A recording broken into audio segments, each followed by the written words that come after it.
আপনারাও দেখেছিলেন যে 2023 সালে 3রা অক্টোবর আমাদের মাননীয় মুখ্যমন্ত্রী মমতা বন্দ্যোপাধ্যায় এবং আমাদের নেতা অভিষেক বন্দ্যোপাধ্যায়ের নির্দেশ মতো এবং তারা যেভাবে আমাদেরকে দিশা দেখাচ্ছিলেন গ্রাম বাংলার গরিব মানুষজনের, খেটে খাওয়া মানুষ, মেহনতি মানুষের 100 দিনের বকেয়া টাকা যাতে তারা পায়, সেই জন্য আমরা যখন দিল্লি যাওয়ার প্রস্তুতি নিয়েছিলাম,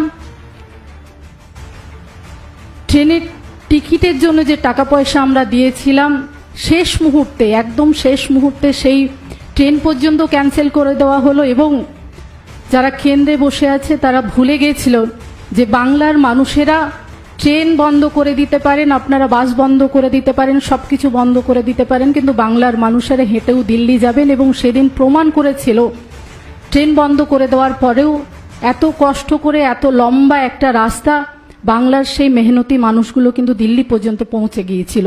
আজ সুপ্রিম কোর্ট বুঝিয়ে দিল যে সত্যের জয় সবসময় হয় এবং গরিব মানুষের চোখের জল যদি কেউ ফেলার চেষ্টা করে তার পতন অবধারিত। এবং আমি আজকে বলে দিতে চাই যে আগামী 26 এই বাংলার মানুষ, এই গরিব মানুষই জবাব দেবে। এবং বিজেপি এই বাংলায় যেভাবে বারবার কুৎসা রটনা এবং বাংলাকে বঞ্চিত করার যে চেষ্টা করছে, আমরা ভারতবর্ষ থেকে তাদেরকে উৎখাত করব, এই প্রতিশ্রুতি কিন্তু গতকাল থেকে বাংলার মানুষ নিতে শুরু করেছে।